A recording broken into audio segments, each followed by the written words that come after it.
Like say if you have treatment, unless you know the quality of water you're starting with, and if you have a failure, your risk is based on the quality of source water. Your risk is not based on quality of treated water at the tap.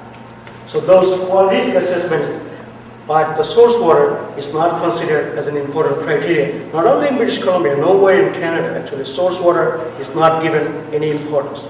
Because of that, we are losing the quality of our environment, quality of the ecosystem that provides us with water and food. Because we are told on a daily basis that we can add another layer of treatment and disinfection, water will be just fine and safe.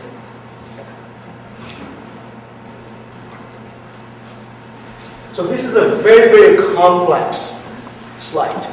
And that's how complex providing water at home is. You have various conflicting use of water system that create various different levels and types of risks.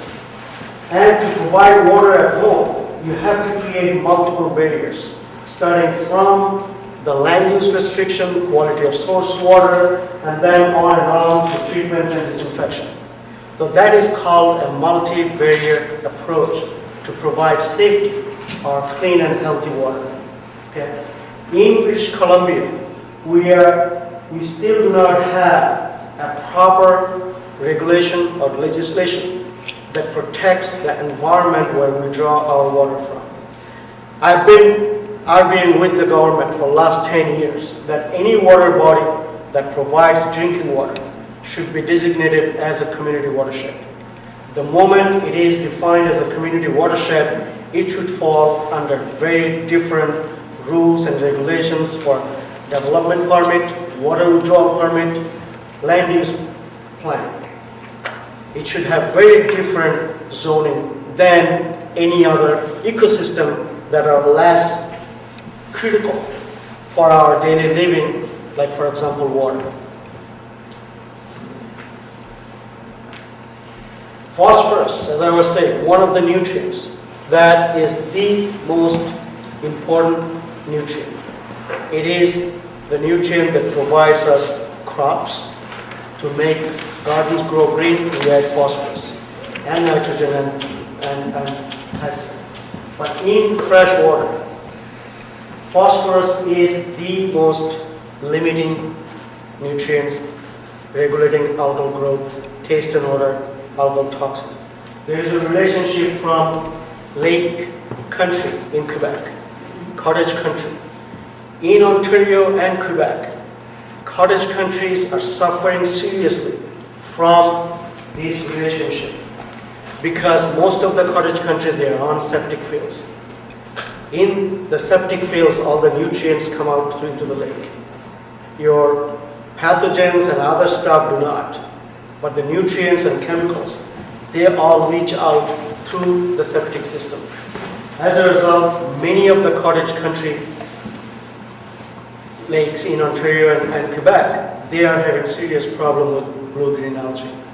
And some of the blue-green algae produce toxic substance. These are natural toxic substances. They can be hepatotoxic, that means affecting your liver, or they could be neurotoxic, affecting your nervous system. It has been demonstrated that you may be accumulating toxins from algae.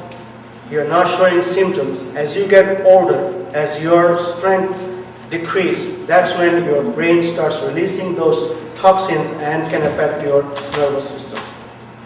There has been papers relating, linking algal toxins, neurotoxins to Alzheimer's. So these are very, very recent scientific results that we are seeing. And we do not even have a good regulation in controlling the nutrients in this country, toxic algal blooms. As we increase nutrients, we increase biomass of material in the lake. And when we have more material, living material, that means algae or other bacteria, a greater percentage of living material is carbon. 40 to 60% of living things is carbon. So when you chlorinate your water, what you're doing is you're oxidizing the carbon and creating halogenated hydrocarbons.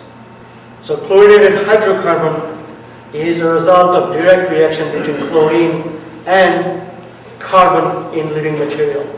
So while we are trying to kill bacteria by adding chlorine, we are increasing byproduct. It's called disinfection byproduct. So more organic carbon you have, more byproduct you will produce. Some of the most dangerous ones are haloacetic acids and nitrosamines. If you go onto World Health Organization website, you will see how dangerous these compounds are. They are not even in our drinking water guidelines. Okay? That's how far behind we are in terms of providing regulations to keep our consumers safe. Another tools that we are developing is the nitrogen in the atmosphere has two isotopes.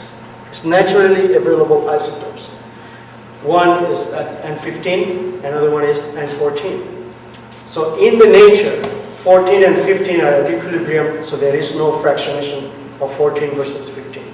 The moment an algae or a bacteria takes out nitrogen, it will use up 14, accumulate 15. And the next organism that eats the algae will do the same thing. Use up 14 because it's light molecular weight and accumulate 15. So that goes on and on and on. So where am I going with this story? We are at the top of the food chain. When we are defecating, our N15 signature would be much higher. So when our septic nitrogen going into the system, it will be much more enriched in N15. And if you take a bug from Shawnigan Lake, you can analyze it for N15 signature, you will see that it is highly elevated, and another indication that there is a significant septic loading of nutrients into the lake. So this is just to show you where Shawnigan Lake is in terms of N15 signature, and this is where Soup Lake is. So Soup Lake has been protected for the last 100 years. So there is no human influence on Soup Lake. Okay, that is the most unique water system, not only in Canada, anywhere in the world. Okay, where an ecosystem that provides the essential service like drinking water has been purchased and protected for the last 100 years. Okay, that's why we enjoy the safe drinking water and great drinking water at the lowest cost. If we did not have the protection and the quality of water, it would cost us $200 million, if not more, to build a filtration plant. That is the economic return from the environment.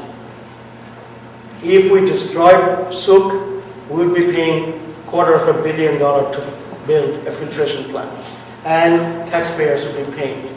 Okay. So this is just to show that nitrogen 15 signature is a good indicator to assess risk, whether an ecosystem is receiving septic or sewage influence. Another one, we all take coffee, and we just borrow it. We don't actually drink it. You know? When it comes out through the septic system, we can analyze it in Shawnigan Lake. So if we see caffeine,